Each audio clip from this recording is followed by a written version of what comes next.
Salve, salve, meus queridos, tudo certinho? Muito bom estar com vocês aqui de novo. Aqui quem tá falando é o Prof. Max. Esse aqui é o Oficina da História, a melhor e a mais completa plataforma de história de toda a internet, de todo o Brasil. Feliz em estar aqui contigo, podendo partilhar um pouco de conhecimento sobre esse tema tão legal que é a história. Em outros papos, eu sempre chamei a atenção de ti que história é muito mais do que a própria prova de história. Tu saber história, tu melhora a tua capacidade de argumentar, tu melhora a tua capacidade de interpretar os textos, seja eles quais forem. Então, quando tu estiver estudando história, tu tem que buscar muito mais do que o foco só na prova de história. Tem que pensar na disciplina como um todo. Aumenta teu vocabulário, melhorar a capacidade de interpretar texto, ter muitos argumentos e muitas alusões que tu vai usar, então, nas infinitas propostas de redação que eventualmente podem aparecer. E muitos me perguntam, né, qual é a melhor maneira de estudar história? Não existe uma melhor maneira. Eu já vi muitos professores e muitos vídeos desses famosões da internet trazendo receitas milagrosas que, na verdade, não existem. Tu tem que encontrar o teu jeito, a tua técnica de estudar. Por isso que é muito legal tu buscar uma plataforma, buscar algum curso onde tu tenha contato direto com o teu professor, para que ele possa te orientar, para que ele possa acompanhar o teu crescimento, acompanhar a tua evolução e assim conseguir delinear qual a melhor maneira que tu tem para estudar. Fazendo resumo, estudando, fazendo exercícios, fazendo mapas mentais, fazendo textos, enfim, tem infinitas maneiras de estudar. Eu sempre recomendo que os meus alunos comecem estudando, sempre fazendo questões. Porque aí tu já começa a estudar o conteúdo diretamente da maneira que ele vai ser cobrado na prova. Ah, prof, mas como é que eu vou fazer questões de um conteúdo que eu não estudei ainda? Tu vai fazer questões consultando o teu material. Ai, mas prof, eu vou estar me sabotando. Em hipótese alguma. Consultando o teu material e fazendo as questões, tu vai começar a criar atalhos, tu vai começar a criar gatilhos e vai chegar um ponto que isso vai ficar tão automático que quando tu chegar na hora da prova, tu vai olhar aquela questão, tu vai lembrar de todo o raciocínio que tu fez em casa, buscando na apostila, buscando no teu material. Entenderam o prof? Então pega teu material, pega a tua apostila, sim, vocês têm que procurar uma plataforma que te dê material do apoio. Não adianta tu pegar essa plataforma famosona e não ter um suporte, né, tu estudar sozinho por conta, não vale a pena, tá? Então tu vai ter que ter um material para que tu possa acompanhando enquanto tu assiste a aula, certo? E depois tu vai ter que ter uma monitoria com o professor que te dá a aula. Então a dica do prof é sempre que tu procure um curso que tu tenha esse contato, certo? Então o prof ele vai ajustando tudo isso para ti e vai ficar bem fácil. Como eu disse, eu gosto bastante de fazer questões, onde eu consigo entender o raciocínio das provas, e aí os meus alunos, eu sempre indico que eles façam muitas questões, porque quando eles vão para a prova, eles já chegam confortáveis, beleza? Vou fazer aqui, separei umas questõezinhas para nós conversar. Um dos temas mais cobrados do Enem é a Segunda Guerra Mundial. Então eu peguei aleatoriamente 3 questões, vou projetar aqui na tela, e nós vamos conversar com ela, beleza? Vamos lá então. Então aqui a gente já está vendo, vou abrir aqui mais uma questão do Enem, uma questão do Enem de 2009 sobre Segunda Guerra Mundial. A primeira coisa que a gente vai fazer é tentar não ler esse texto motivador grandão que está aqui, essa parte que está aqui embaixo, certo? Tenta não ler esse texto aqui. Tá? Tu vai direto para o comando da questão, que está dizendo, nesse caso está falando ali, para a Alemanha o resultado dessa invasão foi... Pronto, esse texto motivador não te dá muita coisa, tu já sabe que a questão é de Segunda Guerra, então tu já colocou ela na linha do tempo, tá? Se tu tiver confortável, pode dar uma lidinha nas alternativas, ver se está tudo certo aqui, mas aqui tu vai ter que ter um ler do texto. Então, o objetivo de tomar Paris marchando em direção ao oeste, então para de ler a questão. Então já está falando que é a invasão de Paris, certo? Então a invasão de Paris ela começa logo na primeira fase da Segunda Guerra Mundial, onde nós temos sucessivas vitórias do eixo. Beleza? Vamos só, por descargo de consciência, continuar lendo. Para Hitler formar e consolidar sua liderança no continente. Com esse intuito, entre abril e junho de 40, ele invadiu Dinamarca, Noruega, Bélgica e Holanda. As tropas francesas se posicionaram na linha Maginot, uma linha de defesa com trincheiras na tentativa de conter a invasão alemã. Para a Alemanha, o resultado dessa invasão foi. Então vamos lá.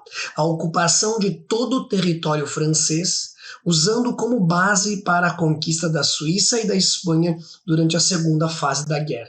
Essa alternativa está completamente errada, uma vez que tanto a Suíça quanto a Espanha elas vão ficar neutras durante o conflito. Sem contar que a Segunda Guerra Mundial, a sua segunda fase, é marcada pela entrada de União Soviética e Estados Unidos. Então nada tem a ver com Espanha e Suíça. A tomada do território francês, que foi então usada como base para a ocupação nazista na África do Norte durante a Guerra de Trincheiras. Aqui quando eu falo Guerra de Trincheiras, já não remete à Primeira Guerra Mundial. Se tu parar para pensar geograficamente, a França ela está mais no centro da Europa, não tem como ser uma base para ocupar o Norte, certo? Porque tem o Mediterrâneo ali no meio, então não tem como ser essa, geograficamente não dá para ser essa. C. Essa aqui poderia trazer alguma dúvida para aquele aluno desavisado que não estudou o conteúdo, tá? A posse de apenas parte do território devido à resistência armada do exército francês na linha Maginot. A linha Maginot é uma linha de defesa que foi construída após a Primeira Guerra Mundial e ela foi facilmente tomada pelos alemães, né, quando eles atravessaram a fronteira e invadiam a França sem grande resistência.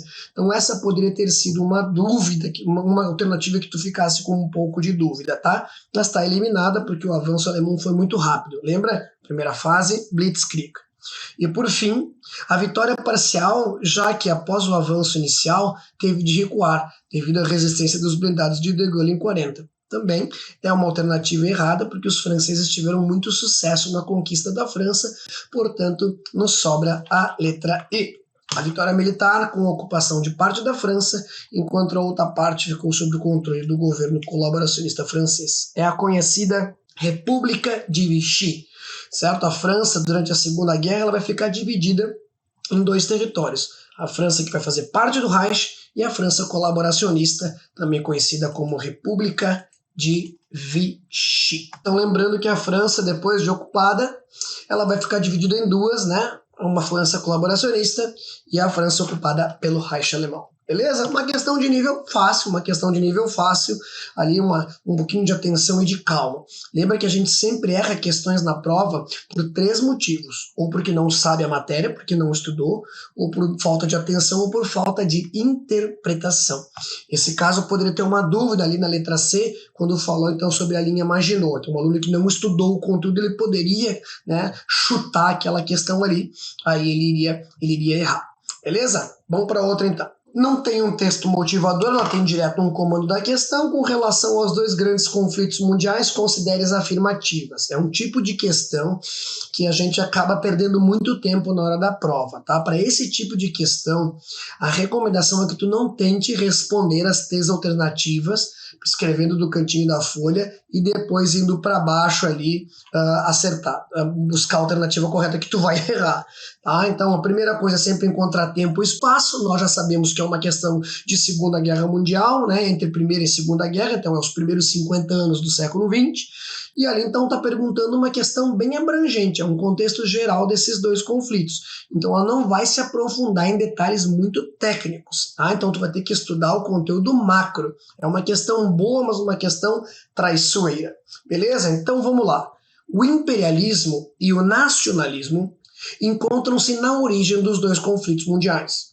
Uma vez que o primeiro intensificou as tensões mundiais devido à disputa por áreas de influência, o primeiro conflito, né? E o segundo favoreceu a formação dos regimes totalitários fascistas. Certíssima essa alternativa.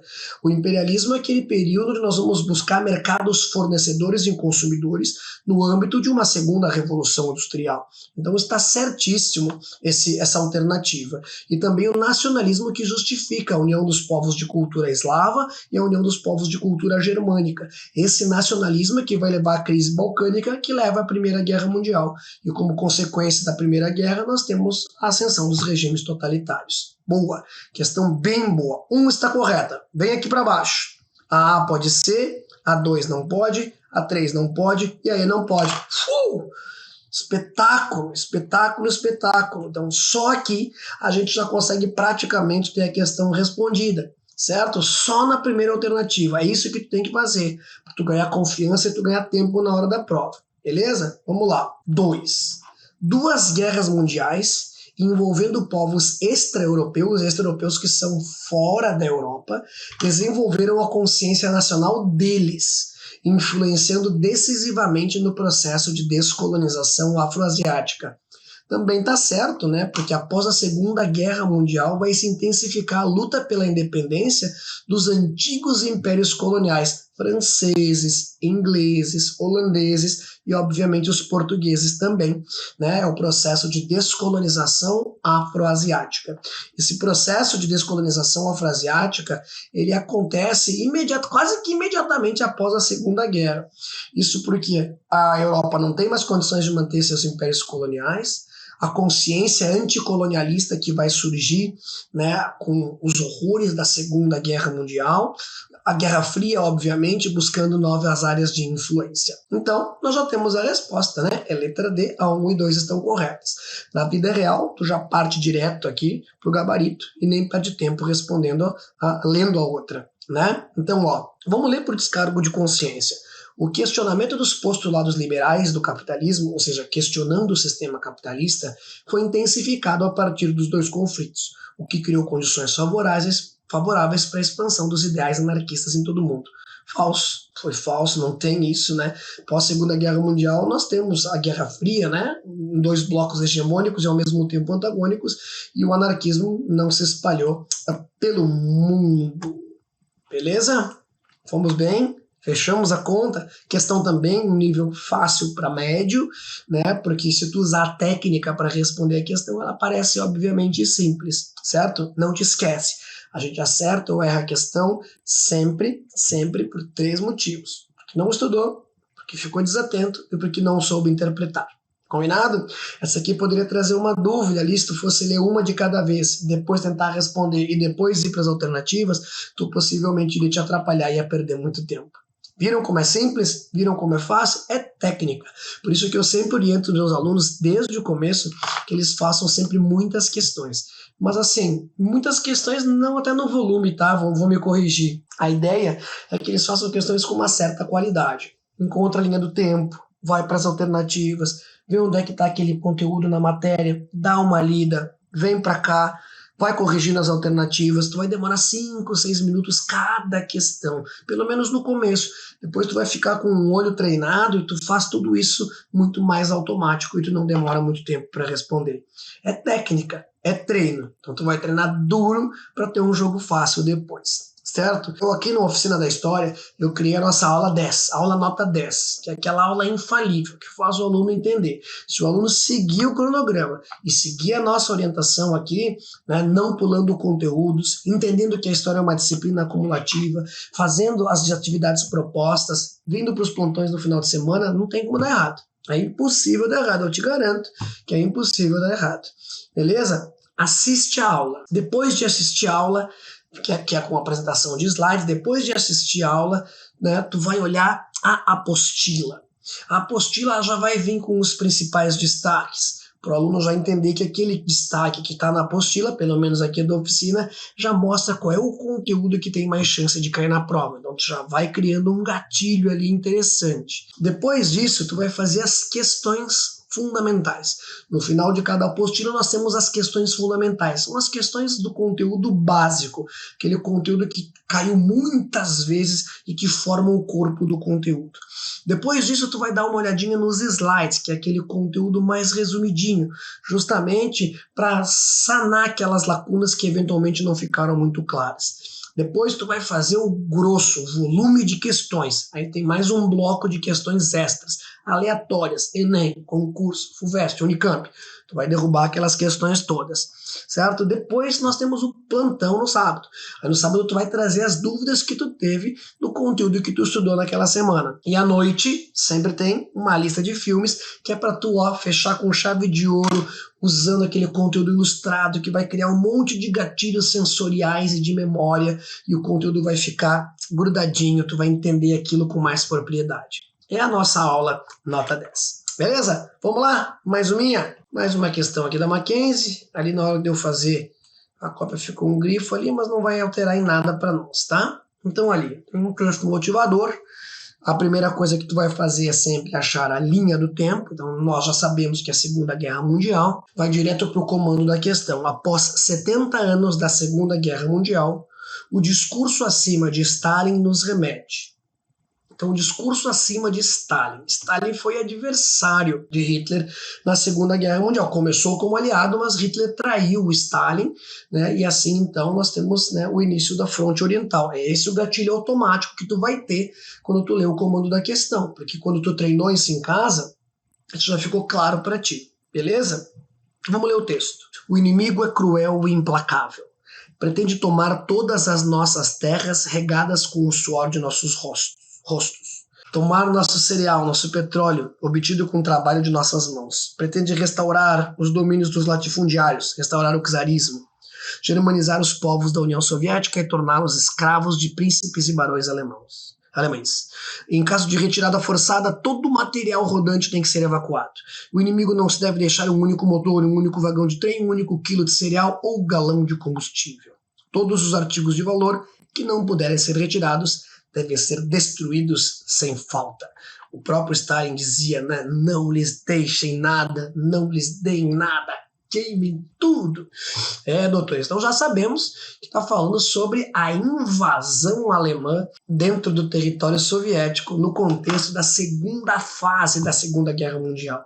Te lembra que a Segunda Guerra Mundial tem 3 fases. A primeira são as vitórias do eixo, a segunda fase é o equilíbrio, porque entrou a União Soviética e Estados Unidos, e a terceira é a derrota do eixo, com a libertação do Pacífico e com a libertação da Europa. Beleza? Então já sabemos do que se trata a questão. Segunda Guerra é o conteúdo, o subconteúdo é o fronte oriental e a invasão soviética. Vamos para as alternativas, então. A invasão soviética ao território alemão marcou a derrocada nazista frente à ofensiva aliada nos frontes ocidental e oriental. Não é o marco da derrocada, né? A invasão soviética ela acontece em 43, a guerra vai acabar somente em 45. Então ela é o início, né, de uma crise que vai levar ao fim, mas não é exatamente o fim. Então não pode ser a letra A. B. A Operação Barbarossa, decorrente da assinatura do Pacto Ribbentrop, estopim da Segunda Guerra Mundial. Também não tem nada a ver. A Operação Barbarossa é a operação criada pelos nazistas para invadir a União Soviética. O Pacto Ribbentrop-Molotov é um pacto de não agressão entre Alemanha e União Soviética. Ele é assinado antes da Segunda Guerra começar. Ele é um tratado que vai dividir a Polônia entre União Soviética e entre a Alemanha nazista. Hitler fez isso numa clara intenção de desarticular Stalin enquanto ele começava uma ofensiva em direção ao Ocidente. Aí depois ele vai romper com esse pacto, com a Operação Barbarossa, e vai invadir o fronte oriental. Então não pode ser a B. C. Anschluss. Anschluss é a anexação à Áustria.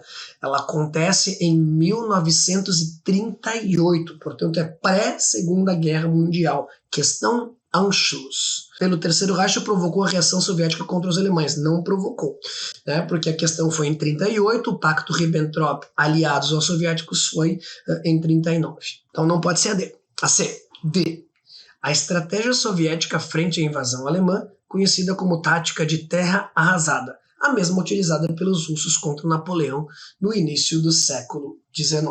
Perfeito, exatamente, a estratégia de terra arrasada, similar à utilizada, né, pelo exército russo quando das guerras napoleônicas, quando da campanha da Rússia por Napoleão Bonaparte. Beleza? Gabarito letra D. Vamos ler aí. A Batalha de Stalingrado, uma das mais sangrentas e memoráveis de todo o conflito, decisiva para a vitória nazista. Na verdade, não pode ser a E, porque os nazistas perderam a Batalha de Stalingrado, né? Eles não tiveram vitória aqui. Inclusive, muitos historiadores entendem que, né, que o início do fim do Reich alemão foi essa tentativa de invadir a União Soviética, né, acreditando numa vitória rápida. Situação que Napoleão também cometeu, né, durante a sua campanha da Rússia. Contou com uma vitória rápida, achou que os russos não eram páreo para o seu exército, que era um exército formidável de fato, né, mas subestimou o adversário, né, sempre, né, gente?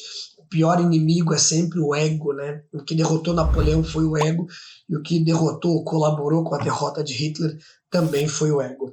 Certo, pessoal? Foi rapidinho, a gente bateu um papo sobre as questões, né? E é bem importante a gente fazer questões com uma certa qualidade. Não te preocupe em fazer um volume muito grande de questões, não te preocupe em ficar 300, 400 questões, isso não vai te ajudar em nada. Seleciona boas questões e vai fazendo, né, esse estudinho aqui, consultando o teu material, achando a linha do tempo, resolvendo as alternativas todas. Vai demorar um pouco mais de tempo, mas é por mim que te ajuda. Nessa reta final, onde nós estamos chegando perto das nossas provas, é fundamental a gente fazer questões.